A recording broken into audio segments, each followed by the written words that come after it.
Pada video pembelajaran kali ini, kita akan membahas bentuk-bentuk penyesuaian makhluk hidup terhadap lingkungannya. Penyesuaian diri pada makhluk hidup atau yang biasa kita kenal dengan adaptasi artinya adalah kemampuan dari makhluk hidup untuk menyesuaikan diri dengan lingkungannya adik-adik. Nah, tujuan dan fungsi ini apa ya? Tujuannya adalah untuk menghindari kepunahan. Kalau fungsinya? Nah, fungsi yang pertama untuk memperoleh makanan. Untuk yang kedua ini, untuk hewan nih, yaitu untuk menghindari diri dari serangan musuh. Sekarang fungsi yang ketiga, yakni untuk bertahan hidup. Nah, adik-adik tahu nggak? Adaptasi dibedakan menjadi 3 macam. Yang pertama adalah adaptasi morfologi. Apa ya adaptasi morfologi? Adaptasi morfologi adalah penyesuaian bentuk dan alat tubuh organisme dengan lingkungannya. Contohnya untuk hewan adalah bentuk paruh dan kaki unggas yang berbeda, seperti elang yang memiliki paruh dan cakar yang kuat, bebek dengan paruh dan kaki yang memudahkannya untuk mencari makan di daerah yang becek. Semua itu tergantung pada lingkungan hidupnya.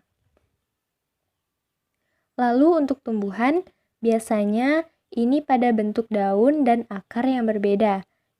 Ini dibedakan menjadi 3 macam. Yang pertama, tumbuhan yang hidup di tempat yang kering atau yang biasa disebut dengan xerofit. Misalnya, seperti kaktus dan lidah buaya. Tumbuhan ini menyimpan cadangan makanannya dan memudahkannya hidup di tempat kering karena daun yang berbentuk duri memudahkannya mengurangi penguapan. Lalu, yang kedua adalah tumbuhan yang hidup di tempat berair. Ini biasanya disebut dengan hidrofit. Contohnya adalah teratai dan eceng gondok. Keduanya memiliki bentuk tubuh yang berfungsi membantu agar tetap mengapung dan menyimpan cadangan makanan. Lalu tumbuhan yang hidup di tempat yang lembab. Ini biasa disebut dengan higrofit. Contohnya adalah tanaman pakis, lumut, dan lain sebagainya. Lalu adaptasi yang kedua adalah adaptasi fisiologi. Apa ya adaptasi fisiologi?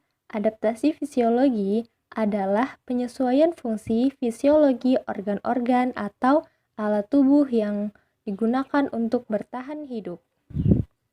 Contohnya pada manusia, pupil mata yang membesar di tempat yang gelap dan mengecil di tempat yang terang. Lalu untuk tumbuhan, ini biasanya pada tanaman pakis yang menggulungkan daun mudanya di tempat yang lembab.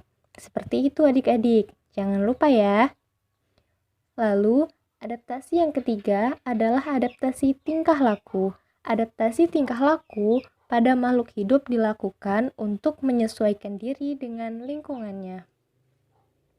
Pada manusia, biasanya jika ada petir, manusia akan refleks menutup telinganya.